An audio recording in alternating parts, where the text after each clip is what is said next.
why he just doesn't finish straight. You can see the difference between the new and the old generation cars, though, because the new ones up front are super tight. The older ones at the back have got a bit more space. Yeah, exactly. So we're waiting for the signal to go. 5-second board is shown. Red lights on. Red lights out. The race gets underway. Good start from Ben Pearson from the front row of the grid. Stephen Schweikart not quite so quickly as well. I think that's Jazz Sapra that's made a very good start in the invitation class car from the second row of the grid. The beast of a car, that one. Looks like he might squeeze his way in second place. Yes, he does, ahead of Stephen Schweikart, but he's not scoring points. Schweikart third, Michael Dark fourth, and then Stuart Pywell is fifth, I think, as they turn their way through Wilson Hairpin for the first time in this race. Probably going to get 9 or 10 laps out of this, I would think. They turn their way through Palmer for the first time. Pearson still ahead then of Jazz Sapra in second place. Sapra in the F80 M3. Down towards Agostini they go for the first time. And already you can see there's quite a spread of pace here. The car's well spread on that straight between Agostini and Palmer. You've got the Cup class cars which just do not have the oomph of the cars in the top class, but they'll have their own decent battles, I'm sure, as the race goes on. There's our race leader turning his way through Oggies. Ben Pearson with Jazz Sapra behind him in second. A black and white machine that often just makes me think he's replaced quite a few panels on that car. As you get those mismatch designs, but it's looking very close for third position. You've got Stuart Pywell there, very close in fourth position, but we could have a change for the lead going into the Brundle and Nelson complex as Sapra in that invitational class F80 M3 had a little look on the inside, not quite enough to usurp Pearson from the leading position. Makes a great noise, that car, doesn't it? Yeah. Go around Coram for the first time. Still Pearson leading the way.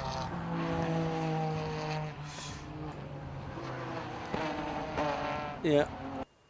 Coming towards the end of the first lap then, it's Pearson with the advantage over Sapra in second, Schweikart in third, get back to Michael Dark in fourth, and side by side behind him, Brian Bransom, I think, trying to make up some ground as he's got ahead of Stuart Pywell there, as Brian Bransom in the 1-2-6, I can just about see that. There we go now as they head into Rich's corner. Branson's car's got quite a bit of oomph out of Murray's. That 126 machine. This is for the lead though into the Wilson hairpin. Pearson was forced to leave quite a bit of space at the apex with Sapra on the inside. They are level going into the left-hander at Palmer, and Sapra is being very safe. And I just left him a lot of space on the exit of Wilson and left him a lot of space on the outside at Palmer's as well. That's right. So down towards the left-hander they go. Sapra, of course, in the invitation class car, so he's not scoring points and he's mindful that Ben Pearson is maybe and doesn't want to disrupt his championship, because of course Pearson is going for the championship this season. Doesn't want to disrupt that, I don't think, but clearly wants to have a good race. And it does look so menacing, doesn't it, that Jazz Sapra car with the big wing on the back of it, the blacked out headlights and the black and blue livery on that car. It's like, you know, when you would draw like a cartoon crossface and it would be like the eyebrows pointing downwards towards the middle. It's kind of like that, really. It's a menacing looking thing. There's Jason Rees, number 9, going through, the man from Park Vehicle Repair Centre, whose logo you can see on the live stream, supporting the coverage. And here's E92 M3. He's chasing after Stuart Pywell. Now he's got himself ahead of Michael Dark as well. So Dark has lost a bit of ground over the last lap or so. Then behind him, I think that's Theo Millward. That is the next car through, the red number 81 car you can see in the background, the E36 3 Series. There it is, Millward's car just turning its way through. It is this year the 50th anniversary of the 3 Series. That was something that was marked at BMW Live, the big BMW car club gathering at Alton Park that we covered for you back at the end of May. And obviously the majority of the cars on the grid here today are 3 Series BMW, so it's good that we're able to mark that with a good field of cars here at Snetterton this weekend. Again, Sapra up the inside for the lead, but we're just looking at Stephen Schweikart there, who's been caught by Brian Branson, who last time through did the best lap of the race at 2:04.2, and he was 2 seconds faster pretty much than anybody else out there, Chris. Yeah, extraordinary speed from Branson in that 126 car. So it's a 2:04.2. Pretty rapid pace out there, and yeah, about 2 seconds quicker than the car directly in front of him, which is Stephen Schweikart. Just behind them, got the M2 leader not far behind there, which is the number 81 of Theo Millward in his 3 Series E36, and has also the Class 6 leader right behind him as well, which is Chris Blakey in another 3 Series 330 CI, and the Cup leader, which is the 74 of Warren Hallis in yet another 3 Series. So it's a good day for them. Ben Pearson still leading from Jazz Sapra in second. Schweikart third, being caught by Branson now. But Branson is another invitation class contender, signified on the timing tower by the dark pink background, his number. So he's not scoring points for the championship, but Brian, a Snetterton regular. I think he competes in the Snetterton saloons from time to time and often races here with some success. And it looks like he's going to challenge Schweikart now. We're just watching a bit further back. The number 27 car, Chris Blakey, he's leading in Class 6 at the moment by quite a comfortable margin, actually. Ben Haynes, a few cars further back, is second within that class. Set out of our commentary box window, Jazz Sapra is going up the inside for the lead here on Ben Pearson. He just absolutely stormed ahead on the way into which is that time. I think Ben Pearson thought, you know what, if you want it, you have it. You're not scoring points, I am. I'm just going to keep out of the way. So Ben Pearson down second, and also Brian Branson, another invitation class car, he's also gone through. He's up to third place now. Right, very nicely done by both of those cars. So Sapra leading Pearson, Branson leading Schweikart, but no change to the points that will be dished out in about 13 minutes time. So Pearson holding on to what is second on the road, but still the top honours in terms of the points. And of course this would put him level on points with Stephen Schweikart in the lead of the championship. Former stock car racer is Stephen Schweikart, as well as a former champion of this series. Yeah, works as a big slide there for him. Works as a BMW technician, does Steve Schweikart, so well used to working on these cars. And yeah, from not too far away, Spalding in Lincolnshire, so one of his local races this weekend. Now we've got Branson almost with Ben Pearson now, and again, I wonder if Ben might, if it comes to it, just let Branson go and move into the lead of the race again, knowing that he's an invitation class car, not eligible for points, just a guest effectively this weekend, and Ben content to try and pick up the points he needs in the class. There's one there car heading, I think, for the pit lane there, unfortunately. We'll pick up on who that is at the moment. It might be Paul Neville's number 42 car, but we'll get confirmation of that in a second. As over the line again comes number 40, the race leader Jazz Sapra. Ben Pearson for the moment is still second. Brian Branson advancing a look on the inside, but not quite close enough into Riches to be able to make that work. And yes, it was Paul Neville's number 42 Cup Class car that's headed into the pit lane. I'm afraid it's Branson going to get the move done though at Wilson Hairpin on Ben Pearson. The answer to that question is yes. And again, Ben Pearson just giving him room, not getting drawn into a battle with a car that he doesn't need to be racing against.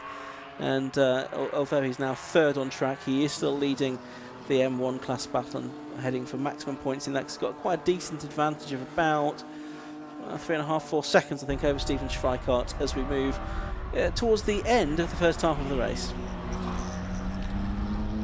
So 2.4 the advantage for Sapra over Pearson, or over Branson, I should say now. It was over Pearson at the start of the lap. So Steve Schweikart, closes in as well. Of course, they're now line astern on the road. Stuart Pywell hanging on to third position. Then Jason Rees, the former Welsh Rally Championship driver. See coming up on some of the Cup traffic as well, where things are not quite as close in the championship standings there. It's a 10-point advantage for Gareth Thomas going into this race event.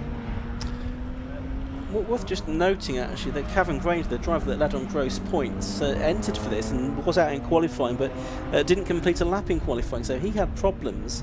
And so the championship leader coming into this weekend from Class M2, he's not actually made the start of this race, I don't think. Yeah. So this could be a score he drops. Whether he'll be able to get out for race 2 remains to be seen. We'll see if he does or not.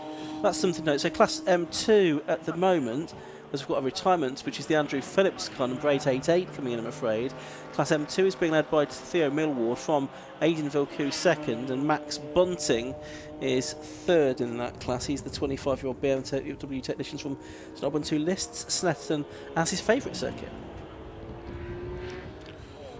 So 9 minutes on the clock then, and yeah, it could be change for class and overall lead in the championship. Now, are we going to get a battle on between a pair of the invitational class cars? I know it's a slightly dicky transponder on Brantam's car, and it has been there has been a note from race control to please fix that before the next race. So if you see him just jump up the timing order there, that is why. But Jasper Sapra coming under pressure now from Brian Branson.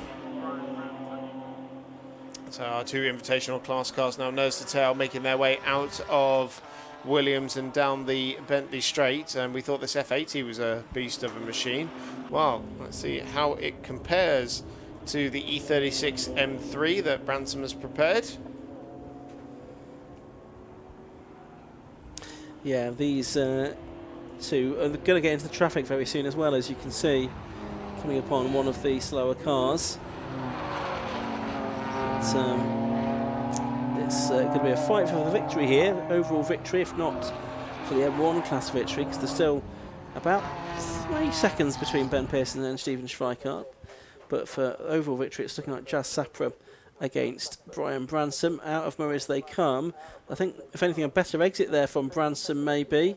He might have the momentum up the centre straight, start and finish straight. Although, having said that, as they go across the timing line, the gap is well in favour of Sapra. We don't get the immediate time because of Branson's transponder issue, but it was up towards a second over the line, but through Riches, Branson was much quicker. He jinks to the right, jinks to the left, tries to go to the outside line at the Wilson Hebbing and go all the way around the outside. Jas Sapra, these two invitation class cars fighting tooth and nail, and Branson's still got his car there alongside. Sapra's going to have the inside line for Palmer. Is he going to be able to make it through? No, he's not. He just tucks back in behind as they go through the left-hander Palmer, and now on to this short straight past the Tyrrell's restaurant down to Agostini. Is he going to make a move there? Has a look at the inside? No, decides better off it. He's certainly moving the car around a lot, isn't he? He's trying to make something happen. Filling the mirrors of Jasper Sapra, that is for sure. There's another look again into Hamilton, but there was definitely no way through there. It's so interesting to see the performance of these two cars at various different points of the circuit. Like I said, it was about half a second when they went over the timing line, but Branson was suddenly all over him coming out of Ritchie's. So definitely keep an eye on him through Cora. And we're coming on to another straight now, which potentially could favour Sapra. And you see, yes, look, the F80 just pulls away on the straight for a little bit. The gap goes from being half a car length to a couple of car lengths by the time they break for the Brundle and Nelson complex. Branson closes right back up again, right up the chuff going through Nelson. Thought for a second he was going to run into the back of him. Looked like it, didn't it? And really tight between them there. So they're coming through to complete lap number 7 with 5.5 minutes on the clock. So I think they'll just have time for 3 more laps. So it will be a 10-lap race if we go to the full distance. He was having a look up the inside for his Branson there into Murray's, and a much narrower line on the exit of the corner, but I think that's going to give Branson the run he needs. Just look at the straight line performance difference between Sapra and the Branson car. Again, we have to wait a little bit to give you the gap. It's about 0.8 of a second that time around. So he's not as close going through Ritchie's and then into Wilson. That's not stopping him diving from one side to the other. He's very confident with his cadence braking, isn't he? He is, and he carries a lot more speed through the quick corners. That's certain as well. But it's just down the straights. He's not quite got the legs of the slightly more up-to-date BMW of Just Sapra. Worth saying, class leader in M1 is Ben Pearson in 3rd place overall. He's just turning onto that straight now. Class M2 being led by Theo Millward in 7th place overall, number 81. In Class 6, that's being led by Chris Blakey. He's got a comfortable lead in his class over Paul Laramie, who's 2nd, but there's 3 M2 class cars between them. There's Colin Whitmore, we can see, number 35, in his M1 class car, doing battle with the M2 class car with the M54 engine. That's Max Bunting. Colin Whitmore, though, a long time campaigner in BMW racing in one of the M1 class cars, in 10th place overall. 4 minutes left on the clock. Oh, and a big moment there for one of them. I think that was Bunting, wasn't it? He'd got himself ahead of Whitmore, but has big moments at Murray's. Just behind them as well, you've got Paul Laramie. So this is 10th, 11th and 12th coming over the line now. And in 3 different classes as well, actually. The M2 car of Bunting now being passed by the M1 car of Whitmore down the straight, and the Class 6 car of Paul Laramie as well, who's 2nd within that division behind Chris Blakey. So the 35 there of Colin Whitmore, just ahead. Going into the Boston hairpin. That is the Max Bunting car that we saw just have a rather significant moment. Leaders coming past our commentary box position, and Jasper Sapra looking a little bit more comfortable out in the lead now, with a good second or so. Didn't sound very happy round Ritchie's though, did it? Just coming up to lap the 68 class car of Gareth Thomas, who's 2nd in the Cup class today by about 2.8 seconds to number 74, which is Warren Hales, the Chelmsford driver. So Hales it is that's leading in the Cup class, and they'll come up and lap him in just a minute. There he is, heading towards us now. A bit of a rotating cast of drivers in the Cup class this season. There's hire cars available. Get in touch with Neil McDonald, who's the man behind the BMW Car Club Racing Championship. He'll sort you out one way or another and get you on the grid if you're keen to have a go in the BMW Car Club Racing Championship.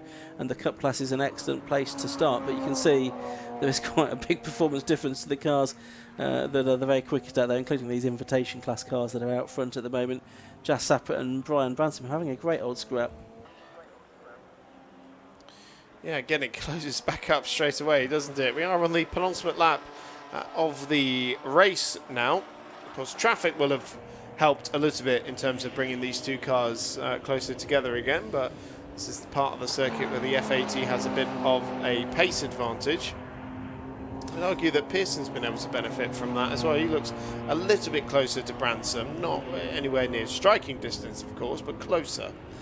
Yeah, but Schweikart just did his personal best lap of the race in the last lap, but only a few thousandths faster than Pearson. The gap between those two cars is just under 2.5 seconds, so that's effectively 1st and 2nd in the M1 division. So they're the first 2 points paying positions in the race. Here are the two outright leaders, though, coming out of Murray's and on towards the start and finish straight, and they will get the go on to their last lap this time as we go with 50 seconds to go. There we can see the 44 car. That is the car of Ben Haynes, the E46 330. He is in 13th position, just doing battle there with number 4 William Lake in the ex-Schweikart car, actually. Will Lake, who was the champion last year in the Cup class and has moved up to Class 6 this season, currently P4 in that class. So this is a battle for the final podium position in Class 6 for the 6-cylinder cars. They're making their way through Agostini now, with 15 seconds left on the clock. Just trying to see where they are in relation to the leaders. Leg's got to run. Oh, locks up the tyre, and they both slide their way through Hamilton.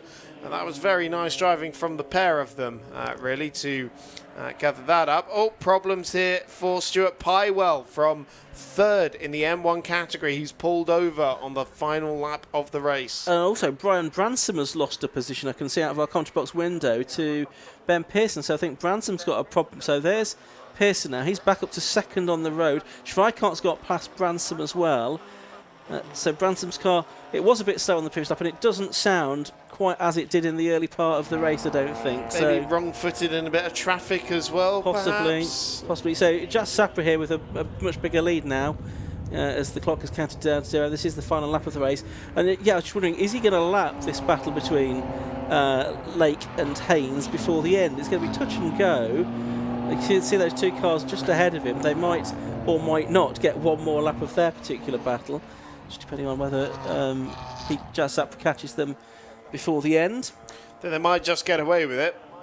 And they're making their way out of Murray's now, and I think the checkered flag will just fall between them. So up to the line they come, and yeah, they are just No, he's got one of them, but not the other. But now he's got past both of them by the time they get to Richie, so they won't know what's going on. Jas Sapra takes the win. Ben Pearson is second, though. He gets the points win in the BMW Car Club Racing Championship in his M1. 43, Stephen Schweikart takes third place, second in the M1s. And did Brian Bransom even make it to the flag? No, he's come into the pit lane, Brian Bransom, so he's not going to make it to the checker flag. So fourth in the end, because Pywell pulls off on the last lap, it's going to be Jason Rees, I think. Because we saw Pywell's car stationary, didn't we, out there on the circuit. So it's going to be Jason Rees that's going to be classified fourth. There he is over the line now. They did give checkered flag to Will Lake as well there in the end, so he doesn't lose out by being in the middle of the race leader and his class rival. Absolutely. So checkered flag's out. We've had our bat of our M2 class winner coming through. There he is. Theo Millward takes the checkered flag, so congratulations to Theo, sometime 116 trophy racer. He gets the checkered flag in M2. Our Cup class winner has already been through. That's Gareth Thomas, so he got the better of Warren Hales in the end for the Cup class, and he's had another win. And we've still yet to have Chris Blakey come through to complete victory in Class 6, such is the spread of performance. There's the 46 car coming through of Shane Tweedy.